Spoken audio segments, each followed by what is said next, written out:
Okay guys, this is just gonna be a short video because I forgot to sleeve it. I forgot to show you. And top loader it. So, Mr. Yunjero, yung dinala sa ER kahapon. Ha?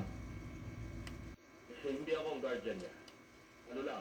Nakaschedule po siya para sa neurology exam, kaso hindi siya sumasagot sa tawag.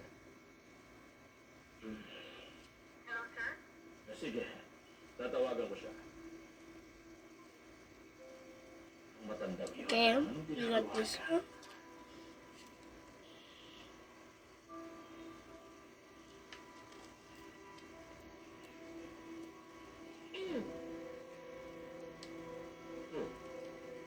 Kanina ka pa dyan? Naiisip ko hindi mo ako napansin. Pwede ba tayong mag-usap? Bakit bigla mong natanong? Noong nakaraan, parang malaki ang tiwala sa kanya ng lolo mo. Gusto ko lang siyang makilala. Oh no.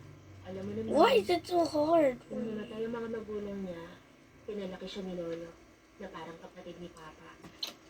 Oh no. Tayo ng kumpanya. Okay guys, wait. I told you this was short, but Walang may alam na naghihirap to. Hindi namin alam. Nung nalaman namin na kumuha siya ng pera, muntik na masiraan ng bait si Lolo. Si Mr. G ang tumulong maayos lahat. Hindi lang siya basta kinupkop. Anak na talaga ang turing niya sa kanya. Bakit pala bigla mong natanong? Wala na.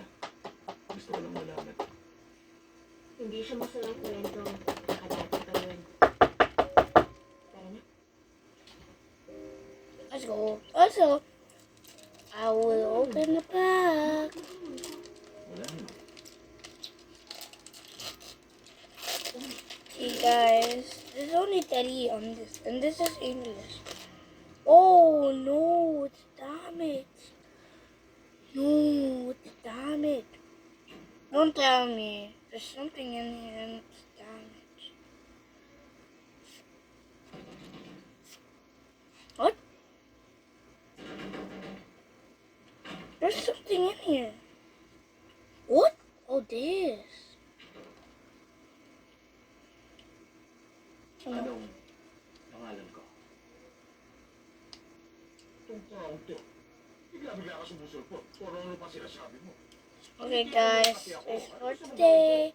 Again, this is part 0, 8.5. Okay, bye.